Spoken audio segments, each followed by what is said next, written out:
Bismillahirrahmanirrahim. Assalamualaikum warahmatullahi wabarakatuh. Alhamdulillahilladzi khalaqana minal adami wa 'allamana ma lakum nakun na'lam. Asyhadu an la ilaha illallah wa asyhadu anna Muhammadan abduhu wa rasuluh. Amma ba'du.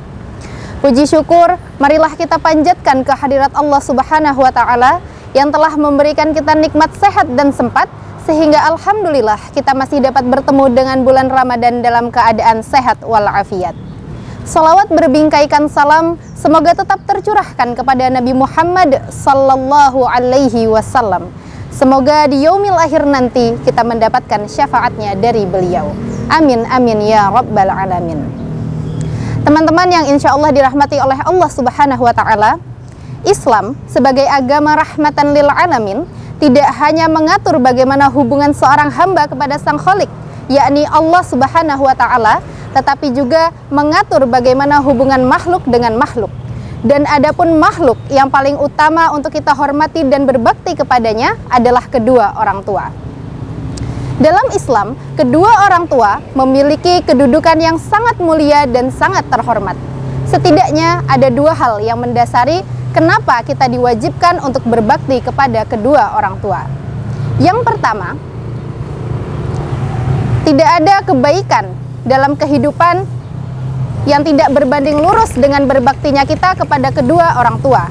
Demikian pula keburukan dalam kehidupan apabila kita merasa hidup kita sangat ruwet, mumet, dan jelimet, barangkali karena kita tidak meletakkan orang tua kita pada posisi yang terhormat.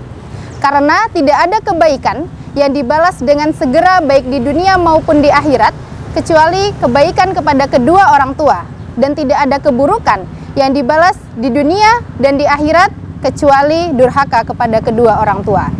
Demikian pula segala kebaikan yang kita lakukan, tetapi apabila disertai dengan kedurhakaan kepada kedua orang tua, maka akan menahan kebaikan-kebaikan yang lain di pintu-pintu surga. Rasulullah Shallallahu alaihi wasallam bersabda, "Al-walidu awsatu abwabil jannah, fa in syi'ta fa'adhi dzalikal baba aw ihfazhu."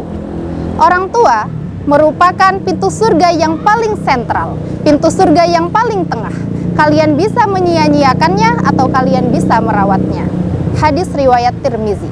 Teman-teman yang insya Allah dirahmati oleh Allah Subhanahu wa taala, adapun yang dimaksud dengan awsatu abwabil jannah adalah pintu surga yang paling tengah. Bahwasanya sebaik-baik pintu surga yang menjadi wasilah seseorang masuk ke dalam surga dan mengangkat derajatnya adalah berbakti kepada kedua orang tua. Oleh karena itu begitu besar kedudukan kedua orang tua di dalam Islam, sehingga kita dapat menjadikannya amalan yang kita utamakan atau justru sebagai surga yang terlupakan. Teman-teman yang insya Allah dirahmati oleh Allah Subhanahu wa taala, yang kedua yang menjadi dasar kenapa kita diwajibkan untuk berbakti kepada kedua orang tua adalah tidak akan diterima syukur kita kepada Allah Subhanahu wa taala tanpa diiringi dengan syukur kita kepada kedua orang tua.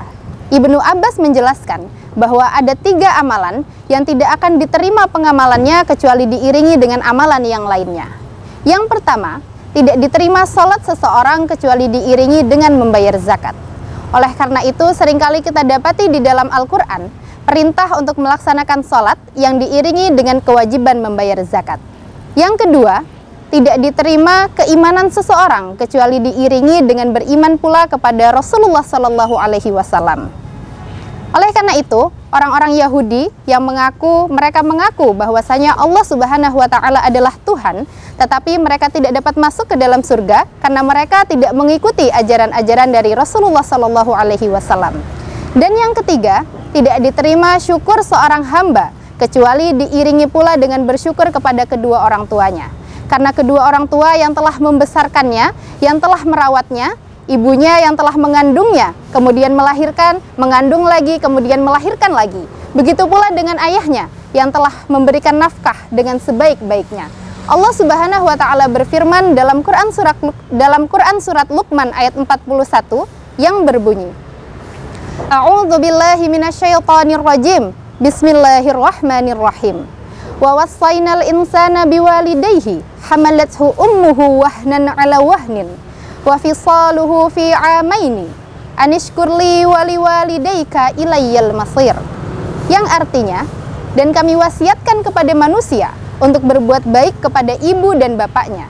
Ibunya yang telah mengandungnya dalam keadaan lemah yang bertambah-tambah dan menyapihnya selama 2 tahun.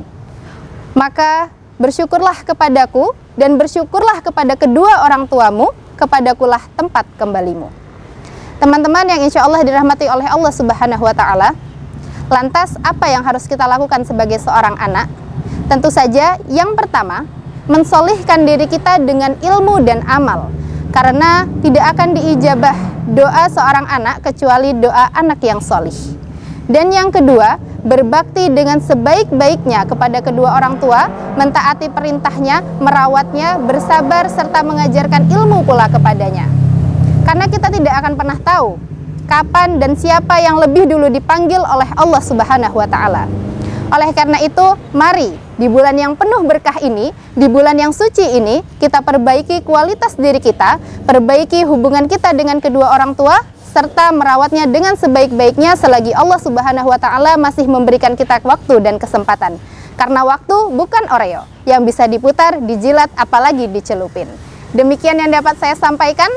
Semoga bermanfaat bagi kita semua. Mohon maaf atas segala kesalahan. Terima kasih atas segala perhatian.